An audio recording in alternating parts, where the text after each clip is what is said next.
રાજકોટ શહેરના ધોરાજી ખાતે દિલ્હી ખાતે ચાલી રહેલા શિક્ષણના મુદ્દે આંદોલનને લઈ ધોરાજી ખાતે સોનમ વાંગચુક અને આંદોલનને સમર્થન આપવામાં આવ્યું હતું। સાથે સાથે શિક્ષણ મંત્રી ધર્મેન્દ્ર પ્રધાનના રાજીનામાની માંગ પણ કરવામાં આવી હતી અને નીટ પેપરમાં જે બાળકોએ આત્મહત્યા કરી છે એમને શ્રદ્ધાંજલિ અર્પણ કરી ન્યાય મળે તેવી માંગ કરવામાં આવી હતી।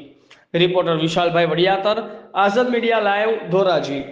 ભારત જય સંવિધાન। આજ રોજ જે કંઈ ધોરાજી રાજકોટ જિલ્લાના ધોરાજી તાલુકામાં એક આપણે આ જંતર મંતર જે કંઈ ચાલી રહ્યું છે એના સમર્થનમાં અમે જે કંઈ ભાઈઓ રહ્યા, જે કંઈ આ ભારત દેશના જે કંઈ માનવતાવાદી રાષ્ટ્રને લઈ અને જે કંઈ ભારત દેશ રહ્યો એમાં સમાનતા જળવાઈ રહી, માનવતા રહી, ભાઈચારો રહી અને જે કંઈ બાળકો રહ્યા એના ભવિષ્ય છેડા થાય છે તો એને લઈને અને જે કાંઈ સમર્થન રહ્યું એના સમર્થન આપી છે અને જે કાંઈ ન્યાય રહ્યો એ બાળકોને તમામને ન્યાય મળે। જે કાંઈ ધીરેન્દ્ર પ્રધાન છે એ રાજીનામું આપે અને જે કાંઈ બાળકો રહ્યા આ દેશના, જે કાંઈ ઉજ્જવળ ભવિષ્ય રહ્યું આ દેશનું, એને ન્યાય મળે એના માટે અમે ખુલ્લે જે કાંઈ રાજકોટ જિલ્લો રહ્યો એના ધોરાજી તાલુકામાં આજ સમર્થન આપી છે અને જે કાંઈ કાયદો વ્યવસ્થા જળવાઈ રહી એના માટે આ સરકાર જે કાંઈ રહી એ પગલાં લે અને બધાને સમતા સમાનતામાં અને જીવવાનો અધિકાર આપે।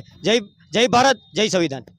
સંવિધાન આજ રોજ ધોરાજી તાલુકાની અંદર અમે જે કંઈ ભારતની અંદર જે કંઈ પ્રોટેસ્ટ ચાલે છે શિક્ષા મંત્રીના જે ઇસ્તીફા માટે ધર્મેન્દ્ર પ્રધાનના, તો એ સમર્થનને અમે આપી છીએ અમારું સમર્થન। અને જે કંઈ શિક્ષા મંત્રી છે એ ઇસ્તીફા આપે જેથી કરીને જે 20 બાળકોએ આત્મહત્યા કરી છે એમને ન્યાય મળે અને આવનારા સમયની અંદર જે નીટ એક્ઝામને લીક થાય છે, જે પેપર લીક થાય છે એ બંધ થાય અને ભારત દેશનું જે શિક્ષા છે એમાં સુધાર આવે। અને જે કંઈ દિલ્હીની અંદર જે જંતર મંતર ઉપર જે પ્રોટેસ્ટ ચાલે છે સોનમ વાંગચુક સરને, એમને પણ ન્યાય મળે અને આવનારા સમયની અંદર આવા જે કંઈ બનાવો છે એ ન બને। જય ભારત, જય સંવિધાન, જય હિન્દ।